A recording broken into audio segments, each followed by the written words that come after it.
Alright guys, some updates and overview of the 74 caliber PCP pistol slash carbine, or soon to be top lever. That's the most interesting part of it.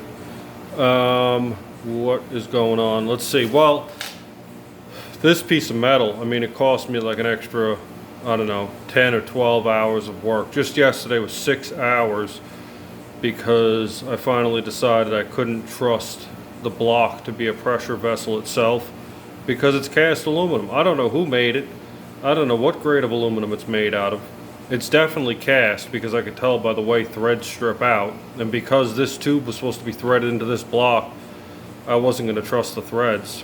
I mean, it's a cast block of metal. I'll never buy something like this again. But I was kind of duped, because it said 063 on the side, and I assumed it was 6063 aluminum, and it's definitely not.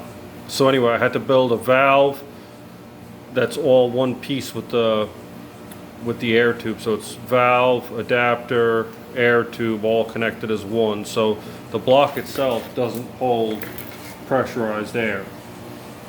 It just directs the shot, but it's not holding pressurized air.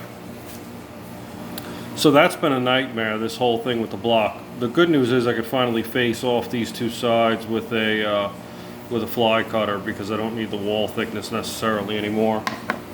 On the underside, the assembly is held in with two, I'm talking about the air assembly, it's retained with two 5/16 to 18 set screws. This grip was modified. I got a bunch of these cheap on eBay. Old paintball guns, they're worth almost nothing. So anyway, I chopped the front, put a new set screw in, the safety still works.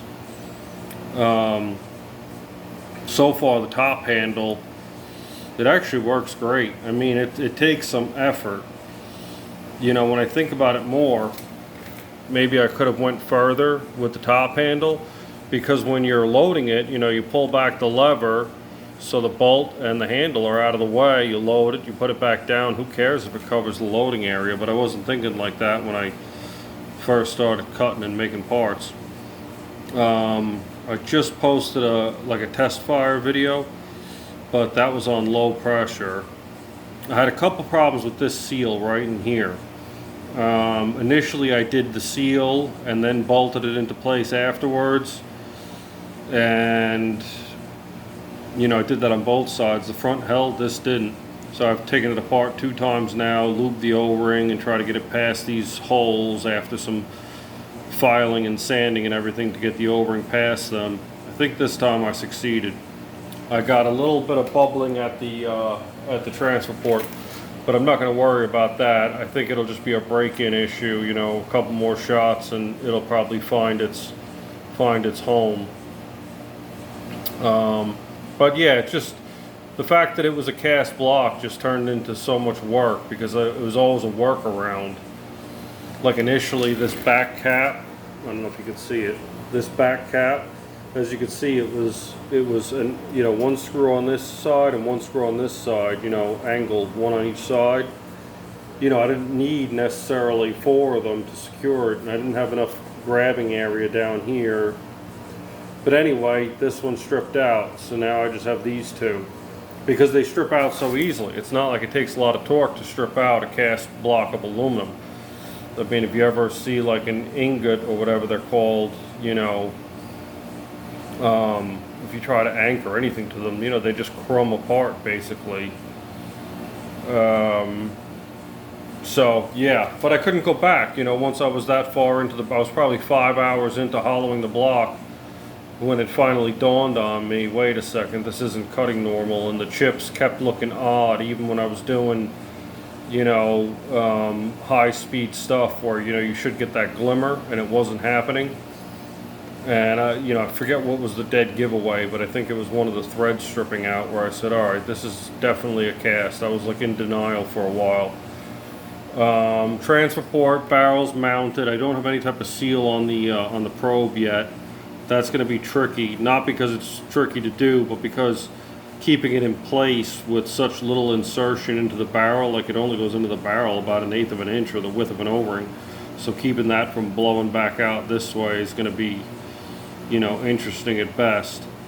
I hydro tested the main tube. I chickened out at 3,000 psi, but at least I know it holds 3,000, which is going to be the operating pressure.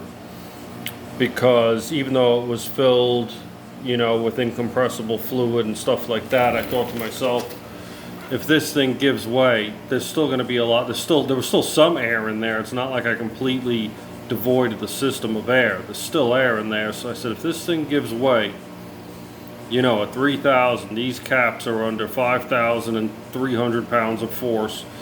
You know, it's going to be catastrophic. One could shoot into the house, or, you know, I didn't know what could happen.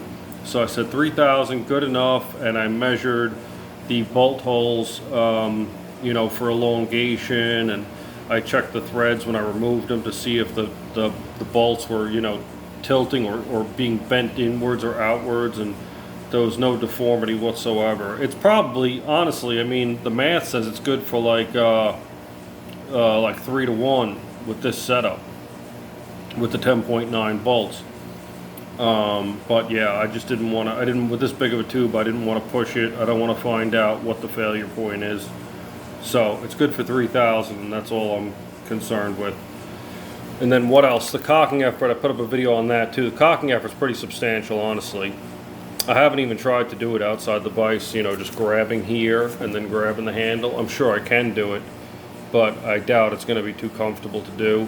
Maybe with a stock it'll be easier. You know, I could have it up against, you know, my hip or something and then yank on it. So we'll see how that all goes. I'm not too concerned.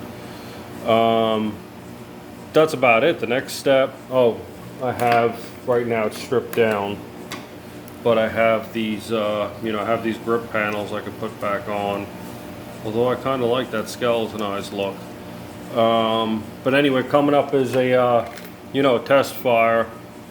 We'll see where things are at. It's going to need a lot of fine tuning, I'm sure, but we'll get a baseline with the test fire, and I'll weigh the slugs before I, you know, before I shoot them. Anyway, thanks for watching. More to come.